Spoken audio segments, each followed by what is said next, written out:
Yo, what's going on, everybody? It's your boy Naruto Explain here, bringing you guys another Boruto 2 Blue Vortex discussion. Today, I want to bring up something that's been bugging me since the end of the last Boruto manga chapter, and we got that massive reveal that Amado knew the truth about Boruto and Kawaki, which is, now that we've seen Amado and we have example 1001 as to why he's still sus, we need to raise the alarm bells on why the story has waited this long to reveal this about Amado, and most importantly, why we still have no closure on the information about whether or not his daughter's clone Delta has gotten the karma seal placed on her body yet. That's been the one thing going into Boruto 2 Blue Vortex that I wanted to see addressed, even though I knew that it was a possibility it wouldn't get addressed right away. And I'll probably have the text on this thumbnail say something like plot hole along with custom art of Amado and Delta, even though I don't think it's a plot hole, just doing that more so because I could see some of you guys coming to that conclusion. But I am instead going to double down on my stance when Boruto Naruto Next Generations came out, which is that this is clearly a Chekhov's gun,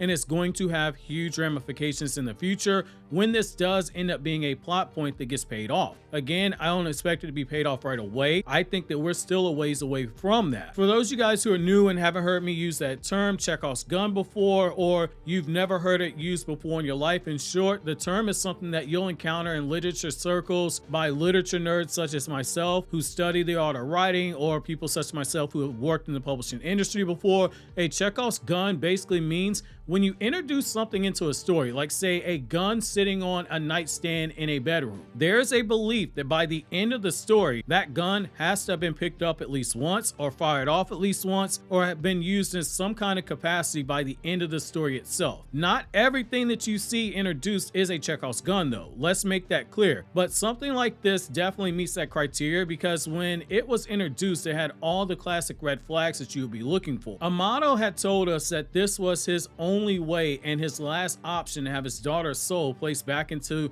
a living body by Kawaki by having him place the karma seal onto his daughter Akebei's clone, the cyborg we know as Delta. Amado's desperation was there on full display, and it did come across as genuine, but taking out the side eye that we as a fandom tend to cast on Amado when this dude does something as simple as breathe funny, there was another line dropped in the story that tends to get overlooked due to how much has happened since that line was stated. Kawaki specifically asked Amado, if I give this karma seal to Delta, will it transform her into an Otsutsuki, or will it birth a new Otsutsuki? It was a valid concern by Kawaki, who for all of his obsession with Naruto does have moments where he's coldly logical, and this was something that was no different. By this point in the story, even though Kawaki hadn't verbalized it yet, he'd already come to the conclusion that he was going to kill every Otsutsuki out there. At the very least, one could argue that if he hadn't come up with that conclusion yet, he'd been very dangerously close to reaching that point. Knowing who your targets are is crucial information to have because you can't eliminate a threat that you haven't yet identified. Kawaki's answer was one that was focused on gathering intel and getting confirmation of his own fears, and Amado's delayed response, it raises red flags. If you go back to chapter 76, Amado doesn't answer right away, and he's smart enough to know how to read the room that he's in, which should not be underestimated as a skill because, as Ada has told us in the past, Amado tends to play his cards in a deceptive manner by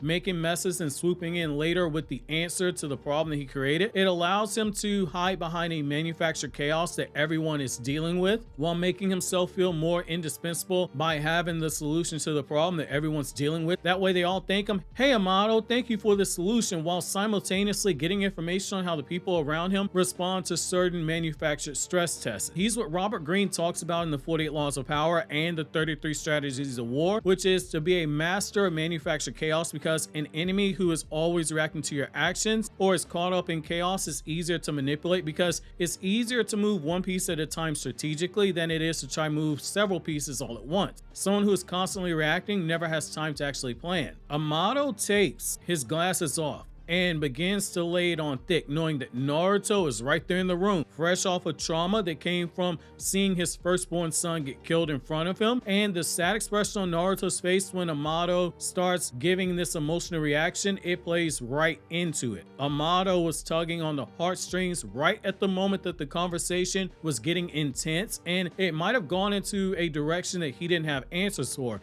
which means he couldn't continue to steer the conversation towards a calculated outcome that he had already predetermined. He's not above doing something like that. He has used in the past his daughter Akebei in order to get Naruto to view him as an equal through the lens of a father. Like for instance, when he brought up, I had a daughter but she died 12 years ago, in order to get Naruto to give Boruto those Byakugan suppressant drugs. And he used Kawaki's own fears about Naruto to have him reawaken the Karma Seal. He's always been one step ahead of people, and the fact that he says that he doesn't know for certain how things will play out, it's always bothered me. Not so much that I don't believe him, more so in the sense that given his track record, I am skeptical about it. Could he be telling the truth that he doesn't truly know if giving Delta Akebei's data will turn her into Otsutsuki because it's a Karma Seal? It is alien technology. It is absolutely possible. He did say that there was no precedent to this, but it's convenient that right after this is raised, Amado manages to get the whole interrogation placed onto the back burner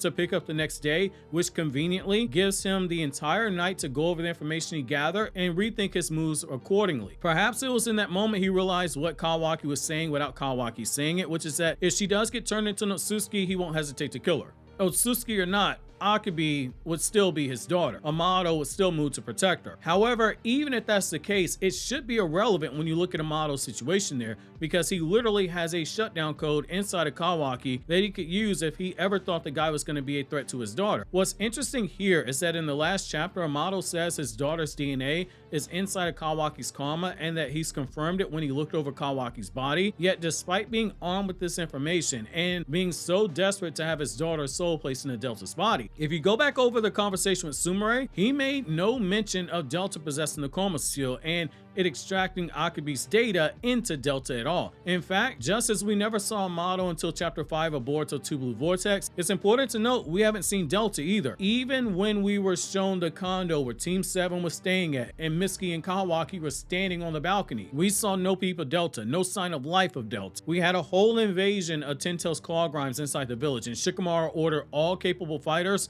to help defend the village, which means Delta should have been out there as well. Shikamaru trusted in her power enough to deal with Code. Granted, Code still had his limiters on back then, but she was too good of an asset to not have dispatched unless you somehow believe that Team 10 suddenly scales over Delta, which I get it, Boruto has a ton of power creeps, but let's be real, nobody thinks this is possible. I do believe that Delta is being held out the story for a reason. I do think that she and that whole Karma Seal getting placed onto her are Chekhov's gun, and the same with Amado not revealing if Kawaki gave her the Karma Seal or not during the time skip. There's something else to this. If he hadn't had it done in a whole 3 years, it makes you raise an eyebrow, because look at how quickly Boruto's Karma Seal extracted without any drugs to slow down the process like Kawaki had for all those years. For all those years, he was Ishiki's vessel. It should have taken just under a year for the seal to fully extract like it did with Boruto, where in under a year, he got up to 80% extraction,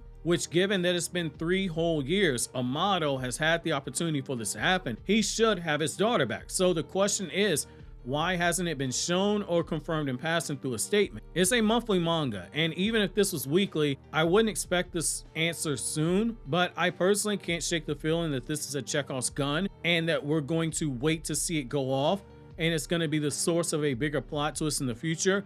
Because the story, if you look at it very closely, it is purposely burying what should be a red flag with immediate threats to grab your attention, and it has been doing so ever since Kawaki raised this possibility. Immediately after Kawaki asked that question, Kawaki then goes off and seals Naruto after he finds out Boruto and Momoshiki are communicating, and everyone went, oh my god, it's happening, the time skip is coming. And as a writer, you have to believe that Kishimoto knew exactly the type of response he was getting out of readers. Then Kawaki goes off and he fights Boruto, which further grabs readers' attention, and the whole omnipotence thing takes place, and then we see the threat of the evolved Shinju after Ko's invasion in Konoha, and we get the flashback of Sasuke, and it's done to toy with our emotions. Nobody is paying attention to Delta though. Nobody is paying attention to that Karma Seal getting placed onto Delta's body. It is an intentional choice. While I'm speaking in absolutes, obviously I don't mean all. It's just a statement based off of a generality that should not have to be stated. There's probably a minority out there that have raised that question, but the general discourse I've seen online, a lot of people have not actually brought this up. And as a writer, it's the thing that you definitely want to do, because you are subverting the expectations of readers, and when you do that, it allows you to circle back to something to pull a bigger plot twist. Based off of the spoilers that we have for chapter 6 of Boruto 2 Blue Vortex, we have Boruto versus Mitsuki popping up in the next chapter. The Delta getting the Karma Seal story point is being hidden in plain sight, and I do wonder if this means that Amado hasn't come up with some kind of a contingency plan during this 3 years in the event that Kawaki's suspicion was correct and Delta does become an Otsutsuki once she gets that Karma Seal. Amado has proven time and time again his loyalties, they lie to himself and they lie to his daughter. If it comes down to it, he is going to side with his daughter in the hopes that he can reverse the outcome if Kawaki was right, or as we saw with Naruto, this is a possibility. Even if she does become an Otsutsuki, he won't be able to choose anything except for his daughter, because emotion clouds logic when it comes to those moments, which in turn does make Minato's decision to give up his own life for Naruto that much more respectable, since Minato didn't have to die if he chose the path that Kushina suggested in Naruto Volume 53. I don't think we can count out Amado having had something else put into place. He's had access to Kawaki this entire time, because Kawaki's body would have needed maintenance to stay operating at peak efficiency levels. And as we saw with the Omnipotence, nobody batted an eye at the fact that Naruto's supposed son was now a cyborg. They just accepted it because that's how the Omnipotence works. So nobody would think twice that he's doing maintenance on Kawaki. If he was able to implant karma onto Kawaki without him realizing it before, you can believe he's done something else or come up with something else to protect his daughter if Kawaki's concern was valid. Because Amado has never been the type to keep all of his eggs in one basket, which is what he would be doing if he relied solely on the shutdown code. It's not a secret anymore. Shikamaru knows about it. Amado knows that Ada knows about it, and due to her own desire to be loved by Kawaki, he's likely already factored in her telling Kawaki or her being willing to tell Kawaki when the time is right. So he would be smart enough to have another insurance policy. However, that's where I'm going to leave things off to you guys. Why do you think we haven't gotten an update on Delta with the Karma Seal yet? In the meantime, click here to check out my Hunters and Solo Leveling Explained video.